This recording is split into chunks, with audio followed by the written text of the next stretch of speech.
series of deliberate and deadly terrorist acts. Several shots were fired as President Kennedy's motorcade passed through downtown Dallas. None of us will ever forget this day. Yet we go forward to defend freedom and all that is good and just in our world. Can you get to say again, please? You're coming out of problem. Ask not what your country can do for you. Ask what you can do for your country. I have a dream. My 4 little children one day live in a nation where they will not be judged by the color of their skin, but by the content of their character. I have a dream today. Welcome to the Hagmann Daily Show, weekdays 2 to 3 p.m. Eastern Time. And now your hosts, Joe Hagmann and Jon Robberson.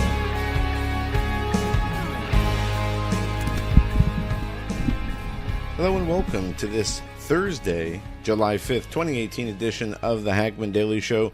So happy to be here today. We had a nice break, and it seemed like it went by so fast. We did not do shows Monday, Tuesday, or Wednesday. And so we had Saturday, Sunday, then Monday, Tuesday, Wednesday. And that time, literally, in the blink of an eye, flew by. It felt like it did a normal weekend. Usually when we take breaks from work, which is not often. We don't take breaks that often. I think the last time we took a 5-day break was over Christmas, and that's when we got 80 inches of snow in a matter of days, and it was really bad. You couldn't even travel. So, but usually after 5 days, you want to get back into it. You want to jump right back in and re-energized and go. But I'm telling you, this did not feel like 5 days. This literally felt like a weekend and maybe one extra day on top of that. But I hope everybody had a great July 4th. I hope everybody had a great week so far. I know here we did got to do some barbecuing, hung out with John over the break, and we did a lot of things. Went to see some fireworks on the 3rd of July that they do here in Erie, Pennsylvania, where they over the bay they light off tons of fireworks. So we went down to see that, and that was pretty cool, my wife and I. So we did have a lot of fun. But there's a lot of news to get into today. My goodness, July 4th, you'd think July 4th was Hate America Day, according to some of these headlines. I mean, just look at what's going on some of these headlines that we got here. The left celebrates 4th of July by denouncing the First Amendment. We're going to get into that more. Also, Facebook flags Declaration of Independence as hate speech. No, I did not make that up. Facebook flagged a post of the Declaration of Independence as hate speech. Also, in other news that's really unfortunate, a person who allegedly is a man, in my book, not a man, he's a coward, and worse than that. But there's this top headline up on Drudge. Video, teen attacked at Whataburger for wearing Make America Great Again hat. By what? By a man. It says the following here, and you can watch the video if you want to. Police are investigating after a teen says he was verbally attacked and assaulted at a Whataburger for wearing a Make America Great Again hat. In the video, you can see a man throw a drink at the 16-year-old Hunter Richards' face before leaving the restaurant with his hat. Hunter said some of his hair was pulled during the assault. I support my president, and if you don't, let's have a conversation about it instead of ripping my hat off. I just think, it goes on to say, I just think a conversation about politics is more productive for the entire whole rather than taking my hat, yelling subjective words to me, he said. So just unbelievable stuff here where you have a teenager wearing a hat that's supporting President Trump, and he's assaulted for that support. This is how crazy and unhinged the left have become. And it's not liberalism, it's not the left or Democrats, it is the progressive, socialist, Marxist, even Nazi mentality. And Nazi was socialist, not, they use Nazi today, that everyone's a Nazi. You're a Nazi if you support President Trump. President Trump's a Nazi. Well, actually, Hitler and the Nazi Party, but that was the National Socialist Party. But anyway, the man who did assault the teen has been arrested. According to a tweet breaking, man who assaulted group of minors who are Trump supporters has been arrested. Update, it was told to me last night. The man was arrested at 2 a.m., only 24 hours after the conflict happened. That is from at Mad Clevelander, Political Jeff.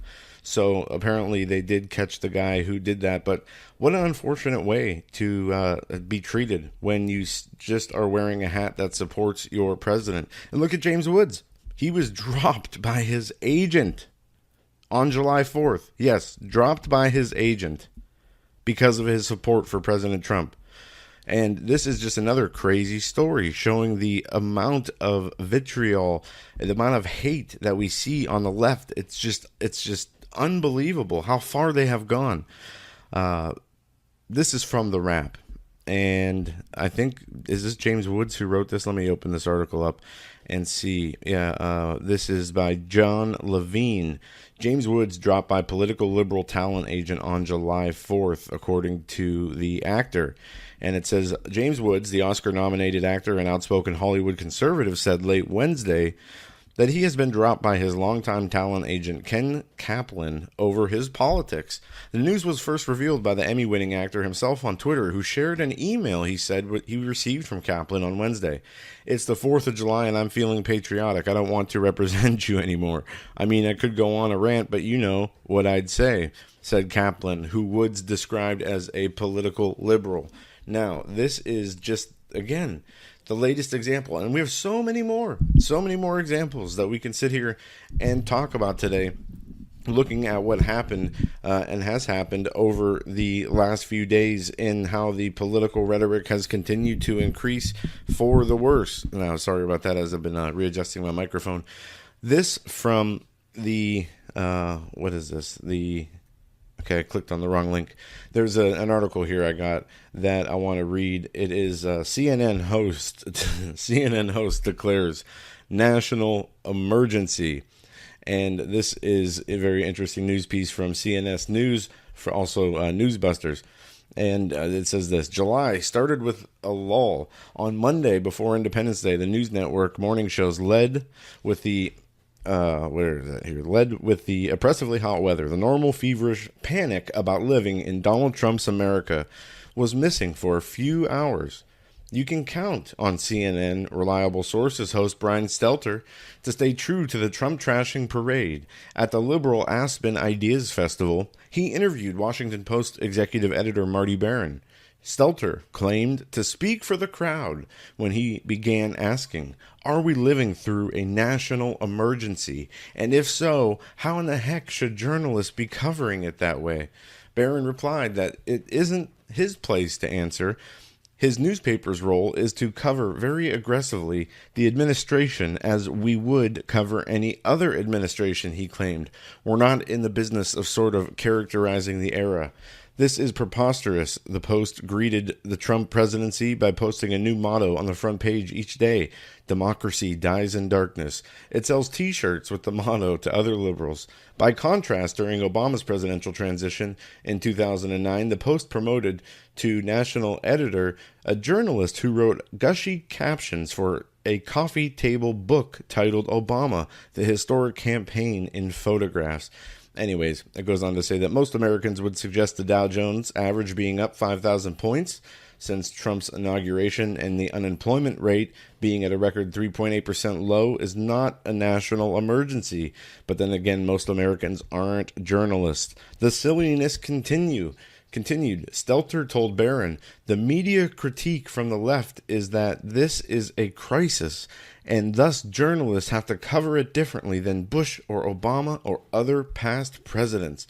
Anyways, he goes on in usual fashion, as you hear over the last few days, Chris Matthews and others just act like complete lunatics when talking about the state of the country. Now, it is interesting that these people, who are the same ones who are calling the Supreme Court pick that's coming up by President Trump, they are saying that this is illegal, that this is basically that the president's breaking the law. and that Justice Judge Kennedy is in this conspiracy to put the country in a terrible spot by the timing of his retirement and allowing Trump to pick another Supreme Court justice. But I'm going to play a video here, and this is from Newsbusters. Now, hopefully this will play. Last week I had some trouble playing this, but I think that was related to the internet issues I was having. But this is an interesting piece. CNN, MSNBC questionably claim overwhelming support for Roe v. Wade. Let's see if this plays. Almost 7 in 10 women, according to a new poll, want Roe versus Wade to stay intact. What do you say to those women who say, what are you going to do here? How are you going to protect this right? Public opinion polls show that a majority of Americans, okay, I mean, across party lines, look at this. Should the Supreme Court overturn Roe versus Wade, 67%, according to the Kaiser Family Foundation, say no. Only 29% say yes at the moment. So how is it that Congress is so out of step with where Americans are? Well, that's a fair question. If you look at the polling, this is a Kaiser poll, Kaiser Family Foundation. 67% of Americans say no, the Supreme Court should not overturn Roe v. Wade. Only 29% say yes. Roe versus Wade is extremely popular. It polls in the high 60s, and it has for the last 15 years. Yeah. The American public likes the idea of sticking with this precedent. We've heard doesn't want it overturned. You're right. Thing. We have that 68 or 70%. Yeah, it's actually the poll's remarkable. The Kaiser Foundation poll that I believe Errol's referring to. Only 67% of Americans say they do not want Roe to be overturned. It's sedimentary law now. It's 45, 46 years. The polling on this is typically 55, 45. I think as recently. All right. You get the idea. I'm going to stop it there. But this video you can watch. There's another 2 minutes of it, of different news clips on Newsbusters, where it talks about they all are citing this Kaiser poll. It was discussed several times on CNN, as you heard, and they continue to say that the American people or the Congress is out of touch, and that the American people overwhelmingly support abortion. And it's absolutely ridiculous, because I guarantee you, if you did a national poll and you asked every single American who was, of voting age to answer that poll, it would overwhelmingly be that they were against abortion. Abortion is not a popular idea. Killing babies in the womb is not something to fight as like it's a civil right. It's unbelievable that these people, the same people who are so, angry and up in arms about the children, the poor children that are, being separated from their parents, not mentioning the fact that the 12,000 children that came over, only 2,000 of those had parents that came with them, and the separation of the children was part of the Obama immigration policy. Trump is not a person who's is not supposed to be able to just create laws. It's supposed to go through Congress. In certain instances, you can act via executive order. We've seen that with a lot of presidents, and we've seen how the executive orders have been abused by a lot of presidents. But the laws are created by Congress, and the presidential part of that is to sign in new laws that Congress passes that are constitutional. And what we have had is this fabricated crisis created by the media to take attention away from the IG report, which still has not been given any due diligence of any kind on any actual media outlets. And many of the alternative media outlets have turned away from it. And it's not really their fault, but there's been so much that has gone on just in the last 2 weeks. But what are we seeing about what's going to be happening? We saw Peter Strzok was testified, I think it was last week, behind closed doors. And he was not under oath. He was behind closed doors, and we are waiting. Hopefully there will be a transcript released from the Congress. Congress is calling for a transcript of that to be released. But Peter Strzok has now been subpoenaed through a congressional subpoena. The chairman of the House Judiciary Committee has subpoenaed FBI agent Peter Strzok to appear at a public hearing July 10th. Virginia Republican Bob Goodlatte issued the subpoena to force Strzok to appear before both the House Judiciary and the House Oversight and Government Reform Committees. The hearing will focus on Strzok's work both on the Hillary Clinton email investigation and the investigation into Russian meddling in the 2016 presidential campaign. Now, Strzok's attorney, Mr. Goldman, he said on Monday that his client had retracted a previous offer to testify publicly. Goldman cited a closed-door interview on June 27 with House Republicans, Judiciary, and Oversight Committees as evidence that Republicans were setting a trap for the embattled FBI agent. And it says this is what the lawyer said. If you can keep a straight face, I'll try to while reading this. Having sharpened their knives behind closed doors, the committee would now like to drag back Special Agent Strzok and have him testify in public, a request that we originally made and the committee denied, Goldman said. What's being asked of Special Agent Strzok is to participate in what anyone can recognize as a trap. And it's unbelievable to sit here and call him an embattled FBI agent, like he is some innocent victim who has been used as the scapegoat of the face of some grand conspiracy against him. His own actions, his own words that have been released through the text messages, his own infidelity, the FBI former FBI agent he was having an affair with, and their text messages known as the Strzok page texts show exactly the ideas, the sediments, the planning that went into, one, exonerating Hillary Clinton, keeping her from any responsibility, making sure that there is no such thing as justice, equal justice under the law, keeping her, as she was referred to as the president, before even the election took place, saying how they were going to not only, how bogus it was that she was even under investigation, to the fact that they were going to stop Trump, that they had insurance policies, that they made plans to these elaborate plans for parties to be able to invite judges or accidentally run into judges who were on the FISA court to talk about stopping him and creating these as again the insurance policies against him, making sure that will he become president? No, he will not become president. None of we have anything to do with it. We will save the country, they said. These people are lunatics. They were abusing their power at the highest levels of the FBI, just as they were on the DOJ. And now, because President Trump won, all this information has come out. Not all of it, because we know that the testimony that Rod Rosenstein and Christopher Wray gave Thursday, the day after Strzok testified behind closed doors, that was just a joke. And the attitudes, the smugness, the arrogance of those two people as they testified was appalling.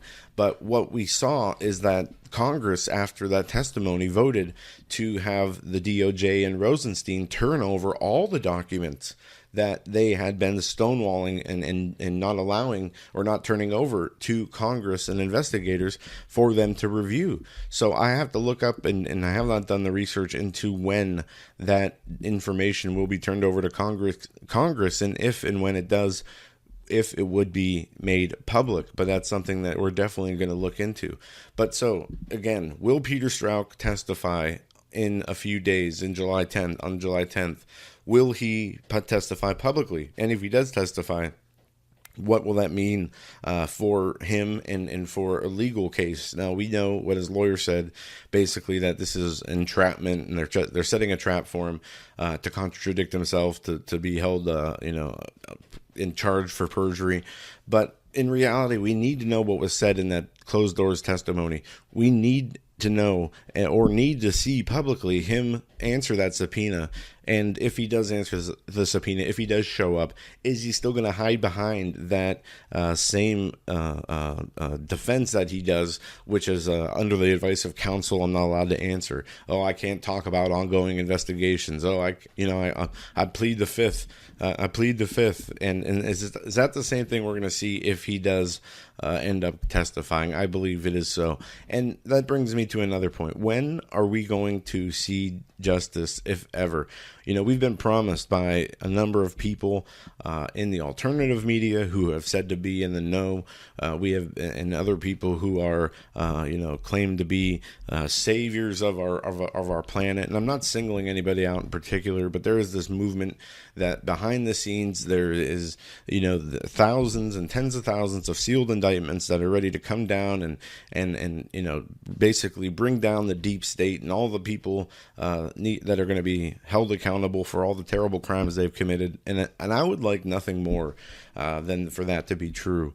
But, the biggest trouble we've seen any of these conspirators who should be tried for treason and sedition, the people like James Comey's and Peter Strauch's and Lisa Page's and all the other ones. I mean, there's a laundry list of them.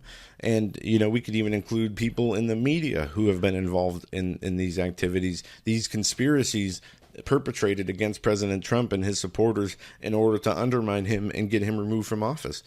We have not seen anything except a few people lose their job and a few people have to testify. There was some criminal complaints or criminal referrals in the IG report, but who has acted on those? What have we seen done? Who has been brought to trial? Who has been, where's the justice? We didn't see the equal justice with Hillary Clinton. We know exactly what she did. It was out in the open. She admitted it. Yes, she had a private server as head of the State Department run out of her house that she used for State Department business. And that is obviously a huge violation of the law, but they let her go. All because they thought she was going to become president. And it turned out that President Trump won, and now all the information about not only the cover-up of her crimes, but also the conspiracy against President Trump has come out, and yet we see no justice. Where is Jeff Sessions? Why is he not fighting like a bulldog to call these people and bring them to justice? See, if it were you or me who did anything, let alone, shared and illegally handled classified information or conspired against the president with the abusing our authority, we would be thrown in jail for life, if not hung in the public square for treason. But these people don't even get 2 minutes of airtime about their crimes on the news. The biggest political scandal in modern American history. And what does the news do? All they do is just rage about Donald Trump and how terrible he is and how he's ruining our country and ruining democracy. It's absolutely mind-boggling to think that in this country we are seeing these people who are not being held accountable, even though there is evidence, plenty of evidence to convict them. And I saw a quote today. I'm going to read this quote, and then we'll move on to kind of a different subject or to a few other things that I want to make sure we talk about today. And this is the quote. And hold on while I take a sip of coffee. Again, I'm alone today. John had an appointment, and he was unable to be here, so that's why I am doing the broadcast solo today. Now, here is the quote. And I've never heard of this lady before, and I have not read this quote before until today, so check this out. Throughout history, it has been the inaction of those who could have acted, the indifference of those who should have known better, the silence of the voice of justice when it mattered most, that has made it possible for evil to triumph. That's by a lady by the name of Haley Salzie, Salsie. And I thought that's so relevant to today, especially the part, the silence of the voice of justice when it mattered most, that has made it possible for evil to triumph. And that is exactly what we are seeing today, exactly what we are going through. Now, another thing I want to talk about real quick, because on Hagmann Report, Peter Chauka had done a number of pieces, both on Hagmann Report and the American Thinker, on the immigration protests, the ICE protests, specifically the one in Portland where you had protesters shut down an ICE building and barricade the doors shut.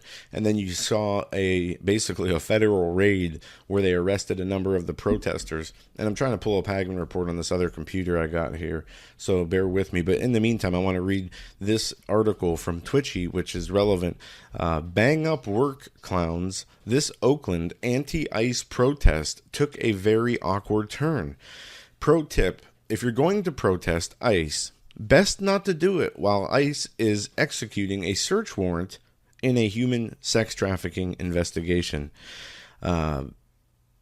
There's a tweet from Wired Sources, and maybe this video will play. We'll see. I haven't listened to this yet, but it says the following. Watch. Democrats protest ICE while they bust a human trafficking ring. Let's see if this plays. All right, so here we go. We love our neighbors. They also wrote on the ground with chalk saying OPD is a disgrace. They were upset thinking that this was an immigration investigation because Homeland Security was out here. But we just got word from Oakland police that this was in fact a federal criminal search warrant executed in connection with human sex trafficking of juveniles right here at the 700 block of 27th Street. One person seen covered in a blanket taken away by law enforcement here in Oakland. Neighbors say this was the second person taken away, and they're upset. Hudar Cohen says she woke up to the sounds of a crying baby and law enforcement officers outside this home on the 700 block of 27th Street. I just heard my roommate like racing upstairs and crying and being like, I don't know what to do, I don't know what to do. And I came out and all of our housemates got together and we came outside and we saw a bunch of cop cars, a bunch of other cars that are apparently like ICE cars that and just so many ICE agents like coming in and entering our neighbor's house. Cohen said no one was being told what was going on except ICE agents did confirm with KPIX5 that special agents with ICE and Homeland Security were executing a federal search warrant as part of an ongoing criminal investigation. It's been really tough because we don't know what's going on in there. All right, so we don't have to listen to any more of that. So there you go. That's the just unbelievable irony and stupidity of these people protesting ICE. Now, they're protesting ICE because ICE, they thought, was enforcing immigration laws, was removing illegals because they were illegal. But they were protesting ICE as ICE was in the middle of bringing down a human sex trafficking ring of juveniles. Now, the question really is, though, so as we see, and we have seen, the left's perversion, do they really have an issue with this? Is there more to this than just oops, Democrats accidentally protest the ICE cracking down on child sex trafficking? What if they're really against ICE cracking down on child sex trafficking, basically saying, oh no, it's their rights as illegals to engage in any kind of behavior they want, because that's the kind of mentality they really believe, and that's what they really from their own actions, we've seen it so many times. Remember Chris Cuomo when he said you're intolerant if you don't want a grown man in the same bathroom as your little daughter? I mean, these are the same people who promote or are apologists for pedophiles, and it's just crazy. But we talked about July 4th being the celebration of the American independence, and each year we see that we dedicate the America that that was founded, that has created the most prosperous nation in the history of the world. But I want to talk about the connection to America and to Babylon, but we're going to do that on a different show. I want to read this article. We mentioned it earlier. Facebook flags Declaration of Independence as hate speech. And this is a piece from the Washington Times.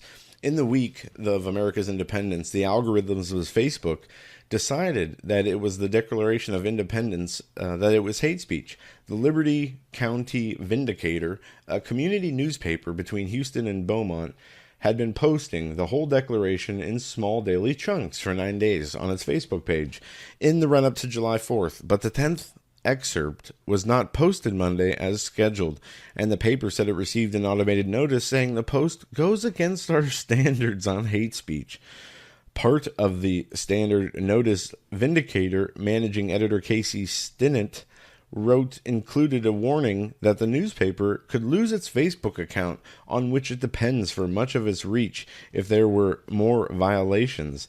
The offending passage was part of the document's Bill of Particulars against British King George III. He has excited the domestic insurrections among us. He has endeavored on bringing in the inhabitants of our frontiers. The merciless Indian savages whose known rule of warfare is an undistinguished destruction of all ages, sexes, and conditions. That was the post of that was labeled hate speech. But look, that's not the issue here. These are our founding documents. The Declaration of Independence is the documents that founded this country, and that with the Bill of Rights was the foundation of all the law and everything that we see, all the freedoms we have, the freedom of speech, of religion, of private property, to travel unmolested, and on and on and on, to the right to bear arms, are all tied in. It's all wrapped up into the Declaration of Independence and Bill of Rights. But for Facebook, regardless of what the text said, to label it hate speech is exactly the mentality that we see on the left today. They hate America. They hate the freedoms that America provides. And up on Hagmann Report, I posted this on the Federalist. The left celebrates 4th of July by denouncing the First Amendment. The biggest news this week is that the left has officially turned against the First Amendment and freedom of speech. And just in time for the 4th of July. If you're on the right, it is not news that the left wants to shut you up. The only change is that the goal is being announced openly in the leading publications of the mainstream left, specifically in a long article in the New York Times warning about how conservatives have weaponized the First Amendment. Weaponized, that's right. They're giving the First Amendment the same treatment they gave the Second. Does free speech seem as scary and dangerous as an AR-15 yet? ?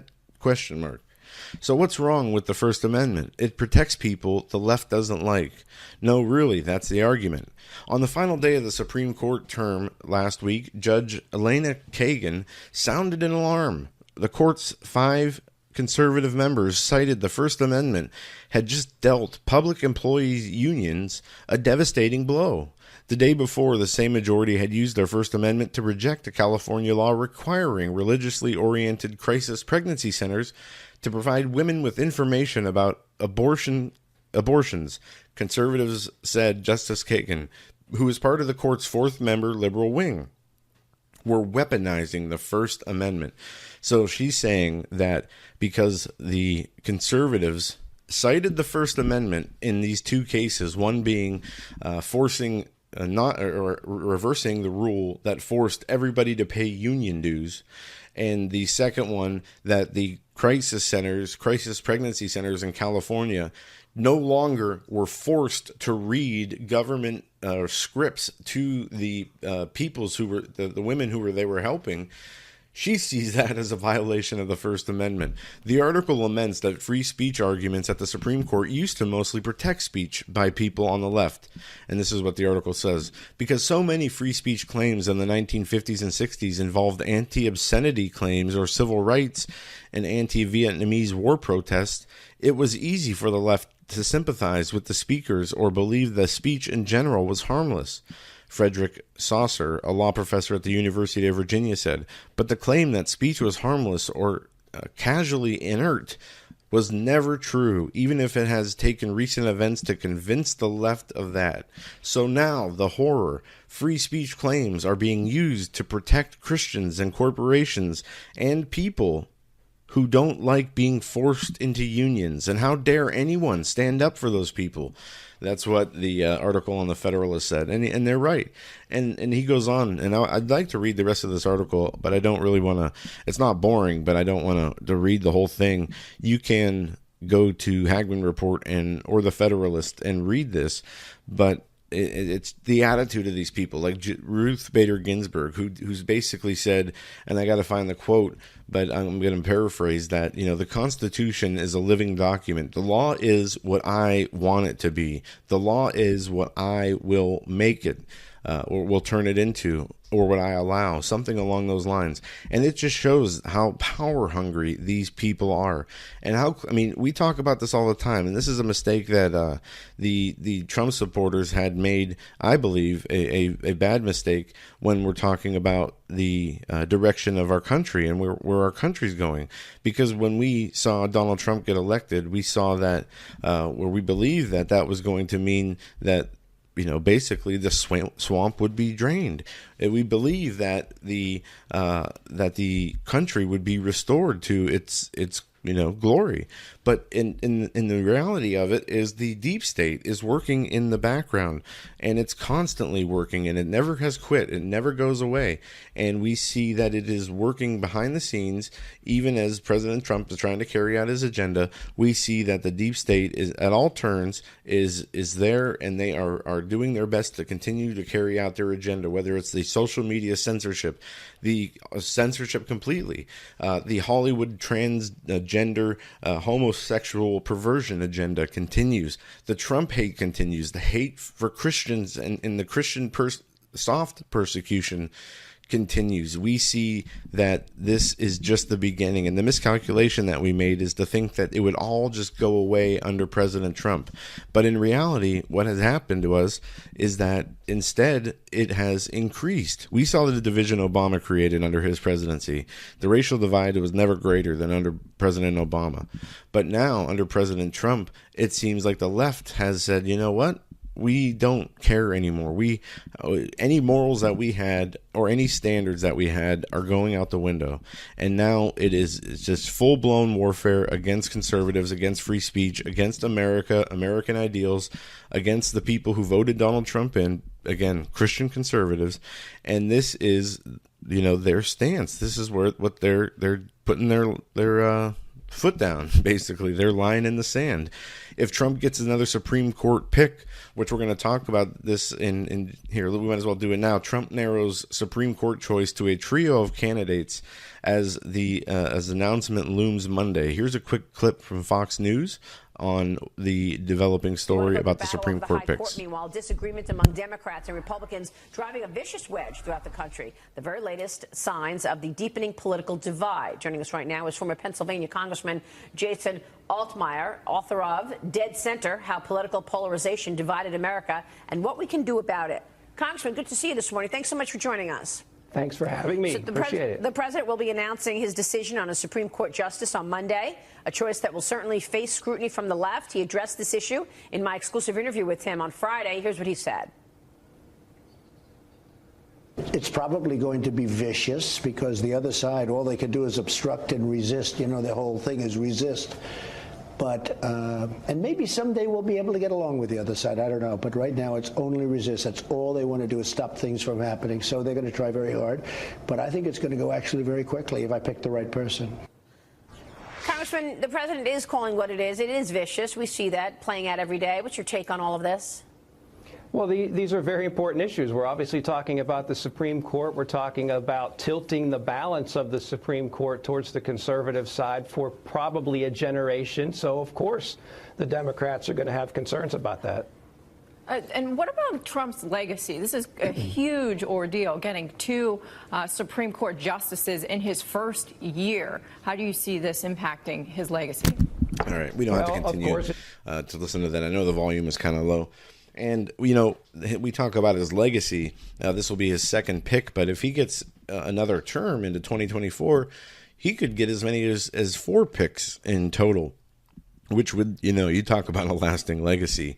That's the power that Hillary Clinton wants. See, this is the left is so unhinged, and they're still so angry that their team didn't win, that Hillary Clinton did not get into power, and that President Trump is now that Supreme Court pick, the first one, Gorsuch, backfired on them after they were stonewalled by their own law under the lame duck Obama presidency, and now Trump is going to pick another justice, and it's been narrowed down, the list. President Trump has compiled the interview processes for Supreme Court candidates after speaking with 6 judges, according to a source with knowledge of this. And here are the president's vetting team have moved quickly ahead of an expected announcement on Monday.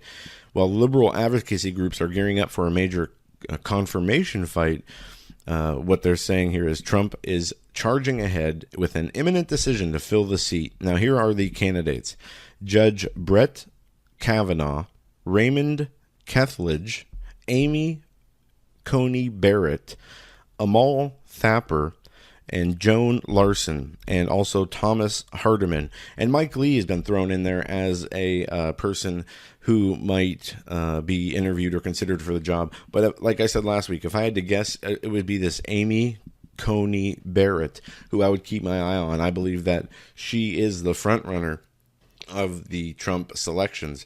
But and this is what the left has such a problem with, is the fact that he's getting to pick these nominations, that he's going to be filling the Supreme Court, and as they said there, it will affect the face of the Supreme Court for a generation. And you know what? It's awesome that that's happening, because what we need, as we see the country, in parts of the country like the media and Hollywood and the major power structures of this nation, move so far to the left that they're actually turned into socialist, communist Nazis themselves, that if the Supreme Court can have a conservative majority for the next 30 years, that might be the saving grace. That might be worth the whole presidency of Donald Trump, regardless of anything else that he got done. The Supreme Court having a conservative leaning might be the most important thing that could have been accomplished under the Trump presidency. So it is so important that we remember that, and we thank God every day and ask God to and pray for these people, for the Supreme Court, for the Trump administration, for America, asking for the sins of this nation to be removed, at the same time for unification, and for the people who are blinded, spiritually. I believe, as we've talked about many times, this political division is a spiritual divide, and we need to pray that their eyes are opened and that we can move forward in unity if possible, if they can repent, from their evil ways, as if we can repent from our evil ways. And I want to make sure I mention that, because that part of the equation as Christians is so important. I want to take the time here before I forget, because I always forget if I don't do this, during or the middle or the beginning of the show. Ways you can support the show. You can support the show by going to paypal.me/Joe Hagmann, Hagmann. There's also a link in the blog talk description to that PayPal account. You can drop a donation there if you're so inclined, or our sponsor, simplycleanfoods.net. They're your go-to store for all your survival and storable food needs. They have all the great GMO-free, they're Christian and veteran-owned, and they have some of the best storable foods that money can buy. They have 20 years shelf life, and each food is only one ingredient. So if you order the pineapple, it's only pineapple, no processed, nothing. And they have packages. The Alt Media Pack is a popular one. Also, as Chance came on last week and told us, the Are You Serious Pack with that they put together with Pastor Paul Begley. But if you use promo code Simply Clean, you can get a 10 to 15% discount depending on what you buy store wide. And they have a whole bunch of storable, not only storable foods, but other preps like water filtration systems, tools and survival gear and equipment that you might need or would need in a time of crisis. So make sure you take advantage of that. And if you can support the show, please do so, again, through the PayPal link or through supporting our sponsor, simplycleanfoods.net.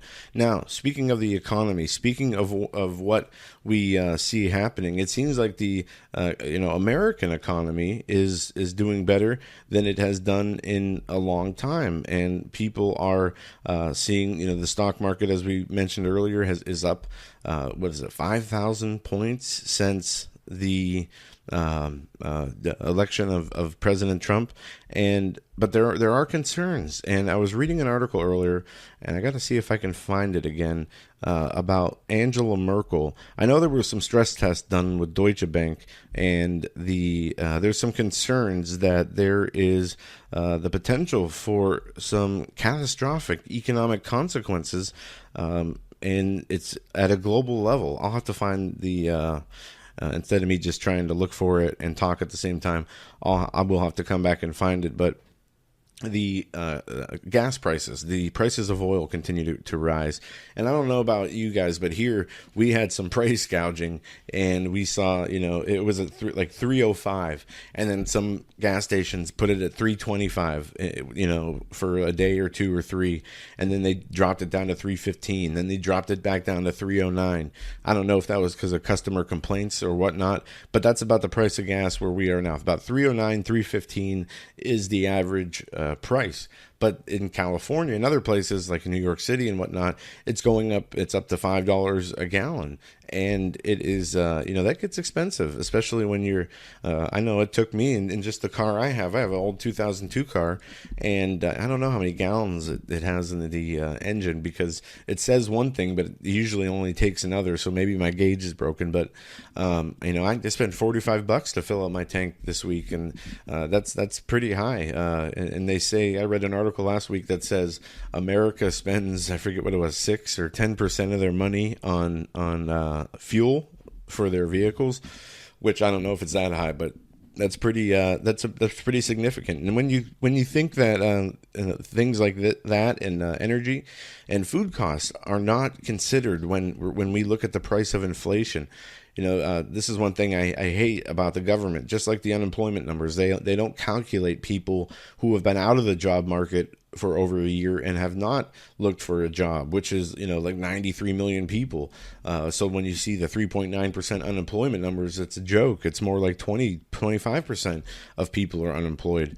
And it's just like the same way they manipulate those unemployment numbers is the same way they manipulate the inflation numbers. They do not consider or count the food prices or energy prices, which is crazy, because if you're like me, I mean, look, it's just me and my wife here, and I have a few pets that cost me, you got to buy litter, you got to buy food, and I have a turtle also, so, I'm buying different things, each week, each month for the animals, but the paper towels, staples, and things like that are pricey, laundry detergent, but just the food aspect of it, it's so much money every week. We probably spend $150, $200 in grocery expenses just for to get through week to week, and that's gone up so much since since I've even lived on my own, since I've even got married. I mean, when I was a kid, when I worked at Arby's, this was when I was 15 through 17.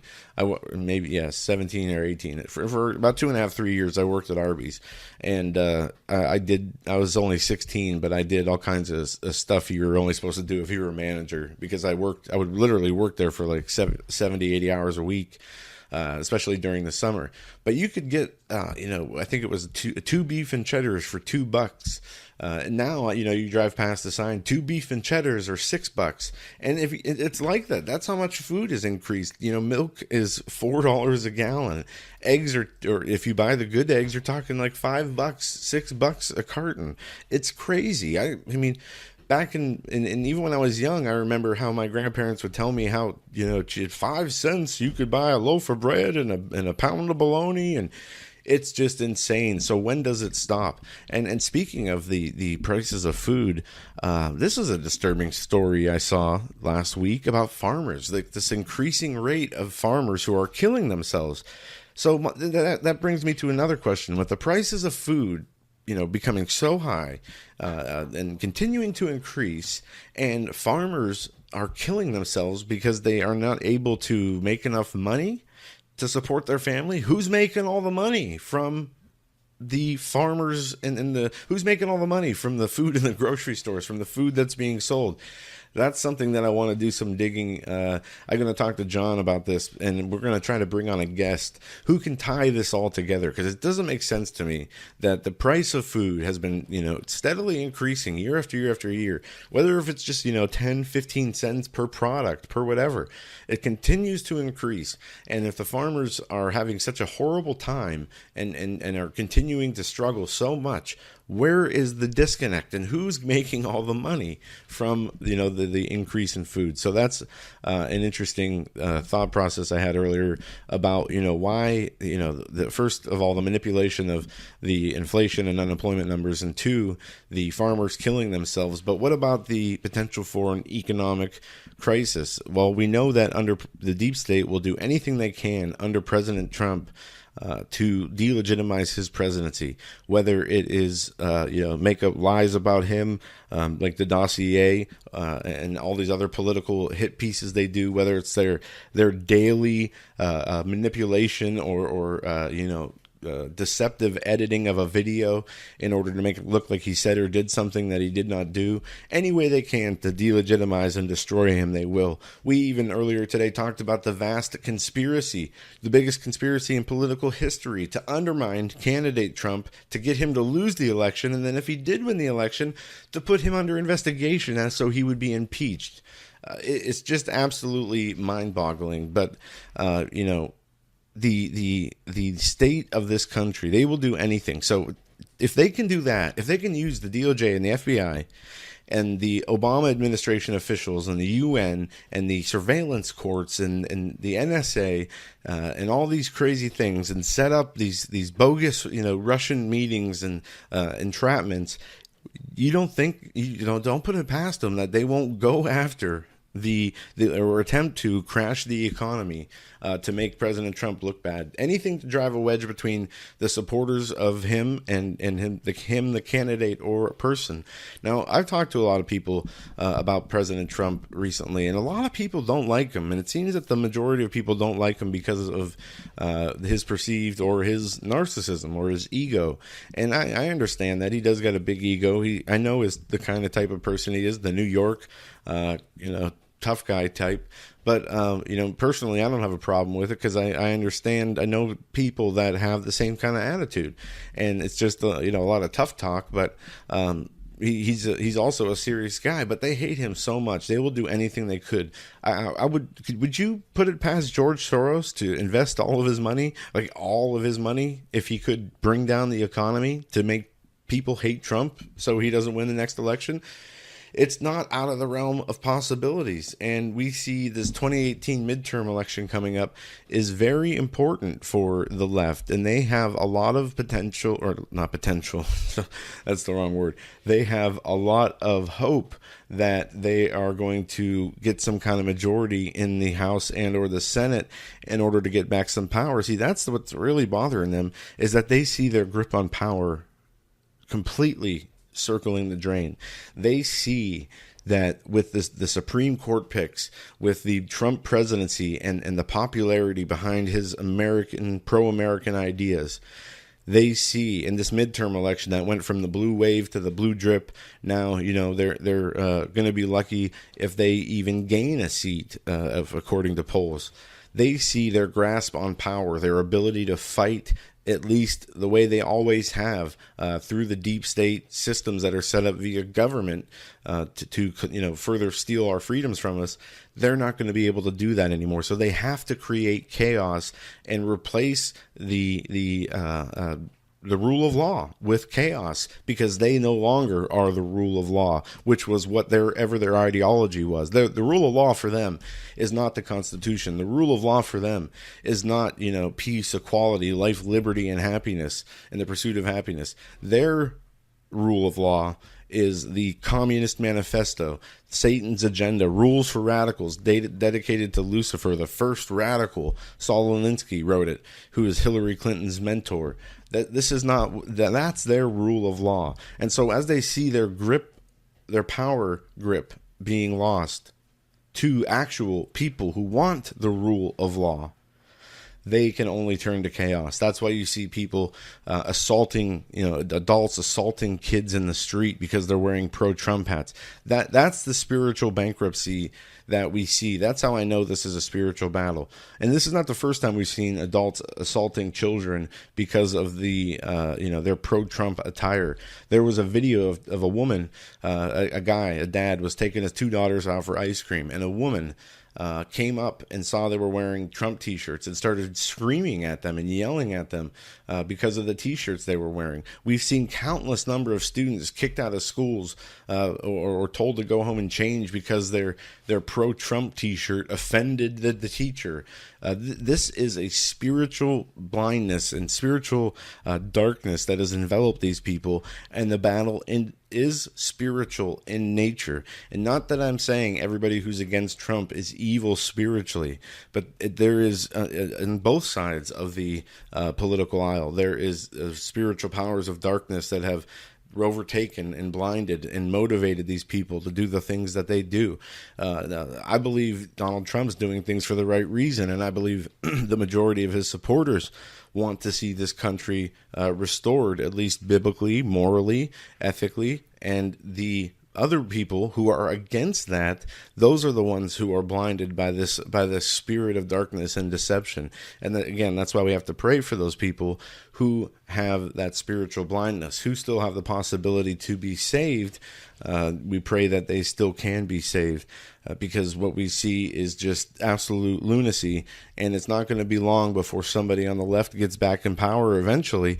And boy, watch out when they do, because that's when the progressive utopia begins with the extermination of Christianity. I'll tell you that right now.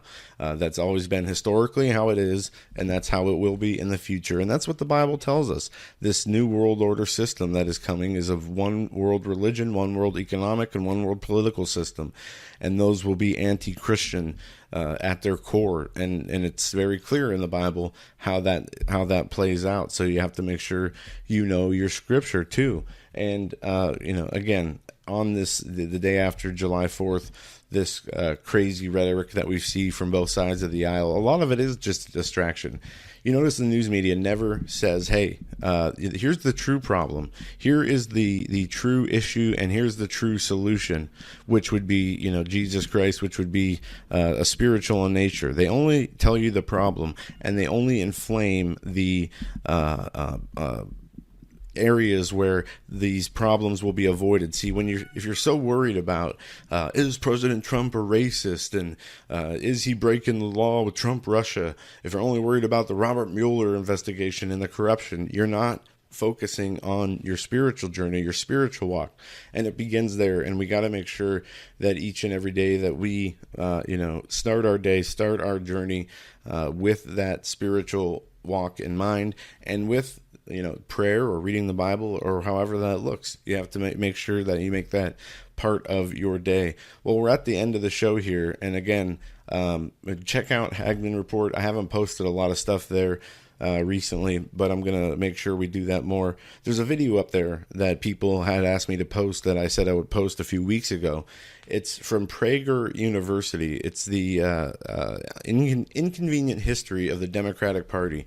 And this video points out the true history of the Democratic Party and the racist roots, how they started the KKK, how they were against the civil rights movement, how they were always voted to keep slavery as a law of the land, and how the Republican Party was started as an anti-slavery party, and how history's been so distorted. You would think the opposite is true. That how come it seems like so many minorities are Democrats, when Democrats are the biggest proponents of racism, and Planned Parenthood, whose founder was the biggest racist who wanted to exterminate all black people. You can look that up. Margaret Sanger, she even stated that her goal for Planned Parenthood was the abortion of the African American people, and yet so many African Americans and other minorities support Democrats, support Planned Parenthood, and there can only be one answer for that, and that again is the spiritual darkness that has blinded so many of not only Americans but of the world. It's this globalist collective hive mindset. It's a mindset of evil, and as long as we continue to do nothing or continue to be indifferent, it's going to continue to increase this evil, because that's where the real problem is. It's not in the, as God says, it's not the people who choose good. It's not the people who choose evil. It's the people who are indifferent to it all that makes him so angry. He says he'd rather you be hot or cold, good or evil, than to be nothing, to be lukewarm. And in the scripture it says, because you're lukewarm, I will spew you out of my mouth. So very interesting verse there. If you want to watch a funny video as we are taking the show out, Mark Dice had a good video today, and it's titled "Air Conditioning is Sexist, Says Feminist." And it talks about how in office buildings, it's sexist when you have the air on higher, because men apparently like it cooler than women, and because they're always cold, somehow that is some conspiracy against the women, and it's sexist in nature. So check out that video by Mark Dice if you want a laugh and a break from your regular news day. Well, it was great to be back. We got a great Hagmann Report coming up tonight, so we will see you back at 7 p.m. Have a great day.